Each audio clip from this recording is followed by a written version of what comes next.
And after several weeks of work, I finally got my home studio together. Basically, this is a garage that I converted.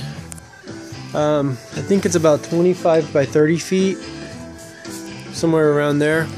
It's a pretty big room. It's a big square. Here's the control desk over here.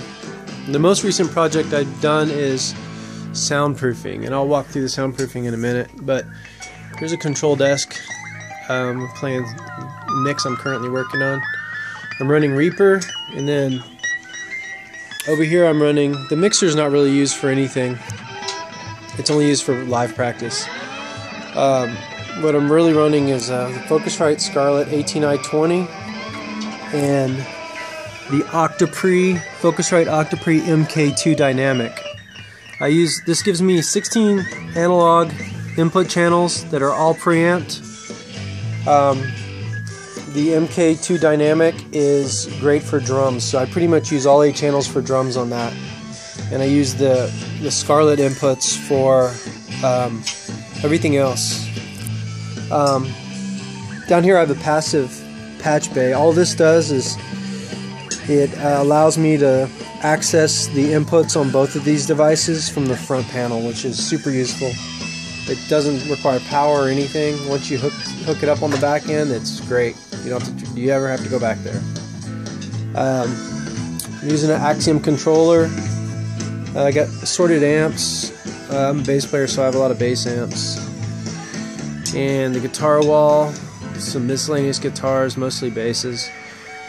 Over here we have the drummer's corner, where my drummer in the making, Ava, is about ready to jam. That closet back there is my isolation booth. It's torn apart right now, but usually it's soundproofed, and I have a little ISO box inside the booth to even give more isolation to the mics when I'm recording vocals. I've tracked vocals in there before, it works great.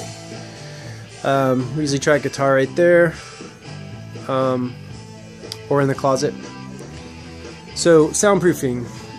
I've been working for 4 days on soundproofing, and I am happy to report that I have put all of this soundproofing in this big room for about, I'm going to guess right now, but maybe $300. It's cheap. I used a bunch of rolls. They have of 3.5-inch insulation. For the panels that you see are rectangular, I use 1x3s, which are really cheap, and all the covering, the fabric, which is usually expensive, are U-Haul moving blankets, which are like a totally great find. These particular types are nice for this because they're porous, but they keep in the insulation, and they cost about $8 for a 90-inch by 68-inch, which is pretty big. I think I bought 10 moving blankets, and I've just about used the last one. So basically you staple up the insulation, cover it with a moving blanket, tuck it in around the edges, and then go around the edges and staple it. You really need an air compressor type staple gun. And then I went through and put like the button looking staples in just to give it some sort of pattern. But this is really quick and inexpensive, super inexpensive, and it's temporary in that I didn't have to build a wall, I didn't have to hammer in anything to studs. It's just holes in sheetrock, staple holes in sheetrock that can be easily patched later. And I put some trimmer. I started trimming it I had extra wood, and I just wanted to see how it looked. Thank you, Ava. So as you can see on this side, I started out not measuring anything. In fact, I didn't measure anything all the way around. I don't mind that it's off a little bit, as long as it does the job. In this room, you can't really tell in the video, but this room is quiet. It feels like you're in standing in a field of snow. It's nicely muted. Up here is a 4x6 panel. It needs insulation in it. I don't have any right now because I stole it for another project. But essentially that's covering that horrible fluorescent light up there. Over the drum set. So one other thing I wanted to show about soundproofing. So basically I used the wall technique. I built the panels. Okay, so this is a garage, so it has garage doors. I covered the garage door in front of the control desk. It's permanently closed, or at least until I move out of here. But I covered it. I used a garage door insulation kit. Then I covered that with plywood, cheap plywood, the OSB stuff that you use for flooring. It's $8 a sheet. And then on top of that, I used an insulation filled panel.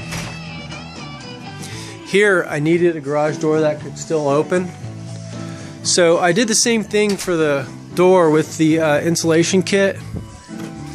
Let me move this out of the way and show you. It's just me. But then I covered it with egg crate. I'm trying to do light soundproofing on this so it can still open. And then I covered it with a moving blanket. So I mean, that was a decent effort for something that still has to be functional. But I wanted to make sure that I didn't bug my neighbors and that I got as much of it blocked as I could. So then I built this wall. I just finished this today, and this is the last piece. It's a rolling wall. It's built out of 2x4s, really cheap. I got the carpet for free from a construction site, so a remodel from a commercial building. So the back of this, I don't know if you can see it, the back of this is all carpet. So this essentially is I'm trying to build a bass trap here. So what I have is a blanket on the front, insulation in the middle, so the sound goes in, and then the densest material on the back. So there's a vinyl covering on the back side of this carpet. So the sound gets in there, and the dense material is supposed to stop the bass. And this is a very large one. It's 90 inches by 68 inches, I believe. And it rolls, so I can move it anywhere in the room. I mean, within reason. But the idea is that I'll have it out on the side, and then when I do rehearsal, or when I just need to do something loud, I pull it out. And I got the wheels from Harbor Freight. They're poly wheels. They were $3 each. Who are you talking to? So I think all in on this, let's see. Who are you talking to? Let's say $20 for the wheels and staples, $10 for insulation, $8 for the front moving blanket, free carpet on the back, and about $10 worth of 2x4s. So 10, 20, 30 bucks for that big ass panel, which is, if you've ever priced that sort of thing, it's a good deal. And these panels, these 4x6 panels that are 1x3 with insulation in them and a moving blanket, cost about $20 each. And they have a lot of insulation in them. Anyway, that's my home studio project, and now I have no excuse to do lots and lots of recording.